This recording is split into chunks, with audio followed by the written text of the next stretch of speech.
सप्ताह चल रहा है। मैं सबसे पहले आपको राजस्थान दिवस की बहुत बहुत शुभकामनाएं देता हूं, बहुत बहुत बधाई देता हूं। उसके बाद में आने वाले नववर्ष की भी शुभकामनाएं देता हूं।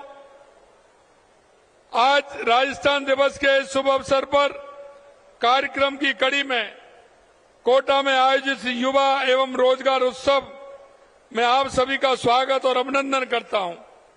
आपने देखा कल भारतीय नववर्ष 2082 का आगमन हो रहा है और कल ही हम सब हर्षोल्लास से राजस्थान दिवस भी मनाएंगे।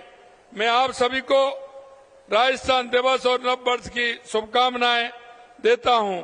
साथियों, आपको पता है कि हमारा जो राजस्थान है वह देश के आजाद होने के बाद लगातार ये 1948 से 1956 तक सात चरणों में एकीकरण हुआ था।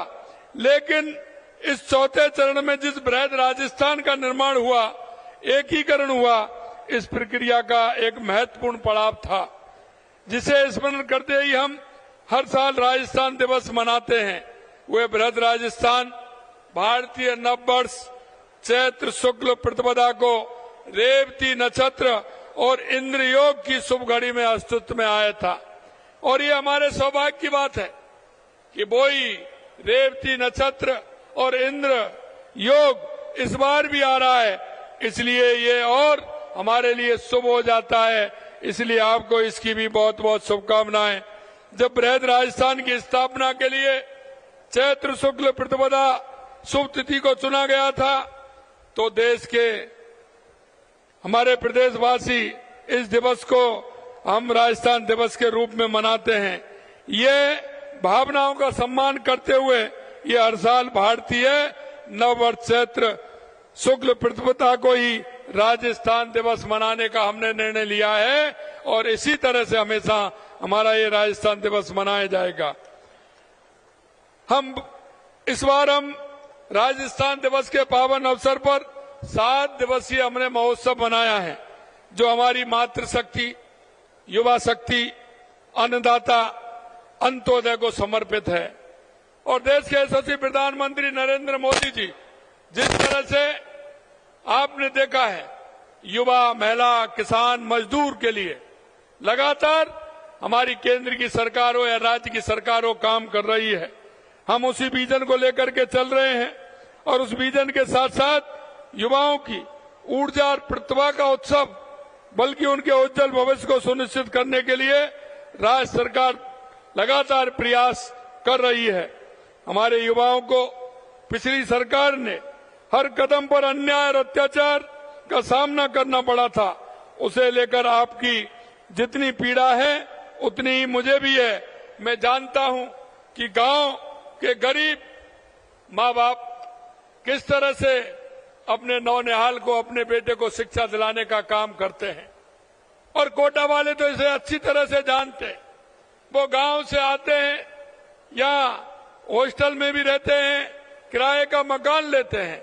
पिताजी को उम्मीद होती है कि वो मेरा बेटा पढ़ करके आगे सरकारी नौकरी पाएगा, लेकिन वो नौकरी की बजाय जब उसको लगता है कि पेपर लीक हो जाते हैं, तो उसके मन में जो पीड़ा होती है वो आपसे ज्यादा कोई नहीं समझ सकता। मित्रों, मैं कहना चाहता हूं, हमने हमारे युवाओं से हमारे संकल्प पत्र में वायदा किया था कि हम आपको 1 साल में 1 लाख नौकरी देंगे। हम उस संकल्प पत्र के साथ आगे बढ़ रहे हैं। हमने कहा एक भी पेपर लीक नहीं होगा। हमारे समय में भी पेपर हुए हैं, लेकिन एक भी पेपर लीक नहीं हुआ, क्योंकि जो हम कहते हैं देश के यशस्वी प्रधानमंत्री नरेंद्र मोदी जी के नेतृत्व में जो कहते हैं वो करते हैं। और मैं आपसे कहना चाहता हूं, आज कोटा से, क्योंकि हमारे सभी जिले जुड़े हुए हैं और आज आपने जिले का संवाद भी देखा है, हर राजस्थान का हर जिला आज कोटा से जुड़ा हुआ है और कोटा से हमने नियुक्ति पत्र देने का काम किया है। वैसे भी हाड़ौती से कोई काम न होता है तो वो काम अच्छा होता है और शुभ होता है, ये भी हम मानते हैं। ये मथुराधीश जी की नगरी है, आपने देखा है मथुराधीश जी की नगरी है, और हमारा कृष्ण गमन पथ भी कोटा होकर के जाता है। जो भगवान कृष्ण मथुरा से संदीपन के आश्रम में गए थे तो ये रास्ता भी यहाँ होकर के जाता है। तो ये स्थान तो वैसे ही पवित्र है और इस पवित्र धरती से आज का ये आकार हुआ है कि हमने युवाओं को नियुक्ति पत्र देने का काम किया है। मैं आपसे कहना चाहता हूं, अब तक हमने 67,000 नौकरियां दी हैं और आज 8,000 के लगभग नौकरियां हमने नियुक्ति पत्र देने का काम किया है। मैं आपसे इतना ही विश्वास दिलाना चाहता हूं क्योंकि मैंने जुलाई के महीने में, क्योंकि बजट हमारा जुलाई के महीने में आया था लोकसभा के चुनाव के बाद, तो मैंने कहा था कि हम पहली साल में ही 1 लाख नौकरी देंगे। कांग्रेस वाले कहते हैं, मैं उनसे कहता हूं डायरी पेन जेब में रखा करो, आप गिनती करते जाइए, जुलाई तक हम 1 लाख नौकरी युवाओं को देने का काम करेंगे। ये भी हम आपको विश्वास दिलाते हैं। हमने कांग्रेस के समय में पेपर लीक हुए थे, हमने एसआईटी गठित की और आप देख रहे हैं अब भी लगातार पकड़े जा रहे हैं। हम उन पर भी लगाम कस रहे हैं और पेपर लीक भी हमने बंद किया है। ये हमारी सरकार की पहचान है। युवा हमारे देश की शक्ति और प्रगति का आधार है। हमारे यशस्वी प्रधानमंत्री जी का कहना है कि भारत की युवा शक्ति किसी भी लक्ष्य को प्राप्त कर सकती है और इसीलिए हम कहना चाहते हैं, मैं युवाओं से आह्वान करना चाहता हूं, आइए आप अपनी पूरी शक्ति लगाइए, राजस्थान को भी विकसित बनाइए और भारत को भी विकसित बनाने में अपना योगदान दीजिए। ये सरकार पूर्ण रूप से आपके साथ है। आपने जो भरोसा हमारे ऊपर किया है, हम विश्वास दिलाते हैं कि उस भरोसे को किसी भी कीमत पर नहीं टूटने देंगे। हम उस भरोसे के साथ आपके चलेंगे। हमारी सरकार का प्रयास है कि प्रदेश की युवा शक्ति का प्रदेश के विकास और राष्ट्र के निर्माण में अधिक योगदान रहे। हमारी सरकार अपने इस कार्यकाल में सरकारी निजी क्षेत्र में 10 लाख नौकरियों के लिए हमने कहा है। मैं आपको ये भी विश्वास दिलाना चाहता हूं क्योंकि हमने कहा है कि 4 लाख सरकारी नौकरी देंगे और हमने ये भी कहा है कि 6 लाख प्राइवेट नौकरी भी हम देंगे। मैं आपको विश्वास दिलाना चाहता हूं आने वाले समय में, क्योंकि हमने जो राजस्थान किया था 35 लाख करोड़ रुपए हमारा राजस्थान के अंदर एमओयू हुए थे। मैं आपको कहना चाहता हूं कि आने वाले निवेश उत्सव जो हमारा 31 तारीख को होने वाला है, उसमें हम 3 लाख करोड़ रुपए के निवेश जमीन पर लाने का काम करेंगे और उसके माध्यम से राजस्थान के युवाओं को 6 लाख से ऊपर नौकरी देने का काम हमारी सरकार करेगी। यही नहीं, हमारे कांग्रेस के लोग कहते थे कि आप उनका कैसे पता लगाओगे। हमने कहा कि उस युवा को जो प्राइवेट क्षेत्र में नौकरी करेगा और वहां उसको नौकरी मिलेगी, उसकी पहली किस्त 10,000 रुपए की हमारी सरकार भी देगी, जिससे कि उसका प्रोत्साहन मिले और उसका ठीक प्रकार से काम चले।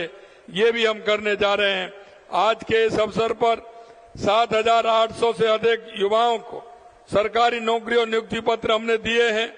मैं आपको लिए एक नई शुरुआत यहां सरकार ने की है। उस संकल्प का परिणाम जो युवा को रोजगार के अवसर प्रदान करेगा।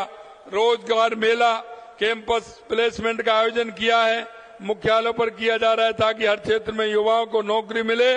और दूसरा काम कौशल नीति और युवा नीति का भी कोटा की धरती से विमोचन किया गया है। ये भी हम आपको बताना चाहते हैं। कौशल नीति का उद्देश्य आधुनिक तकनीकी कौशल प्रदान कर उद्योगों को जरूरत के मुताबिक तैयार करना, ताकि आप वैश्विक स्तर पर अपनी प्रतिस्पर्धा दे सके और आपका मौका मिल सके। वही युवा नीति आपके सर्वांगीण विकास के लिए एक रोड मैप, जिसमें युवा विकास के सभी पहलू शामिल हों। ये नीतियां आपके भविष्य को मजबूत आधार देने वाली हैं। हमारी सरकार ने पहले ही साल में 16 नीतियां बनाने का काम किया है और नीतियां वो बनाते हैं जो नीतियों को लेकर के चलते हैं। मैं आपको कहना चाहता हूं, अब तक सरकारों में क्या होता था कि जो आता था वो सरकार के हित में काम करके क्योंकि वो व्यक्ति के हित में होते थे, वो सीधे काम करते थे।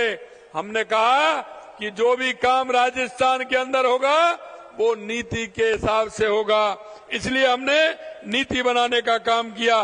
राजस्थान निवेश प्रोत्साहन नीति, राजस्थान नवीन खनिज नीति, राजस्थान एमसेंड नीति, एकीकृत क्लस्टर विकास योजना, राजस्थान निर्यात प्रोत्साहन नीति, राजस्थान एक जिला एक उत्पादन नीति, राजस्थान सूक्ष्म लघु एवं मध्यम उद्यम नीति, राजस्थान पर्यटन नीति, राजस्थान एकीकृत स्वच्छ ऊर्जा नीति, Rajasthan data centre policy, Rajasthan logistic policy नीति, राजस्थान टेक्सटाइल एवं अपैरल पॉलिसी, राजस्थान युवा नीति, स्किल नीति, दिव्यांग समान अवसर नीति।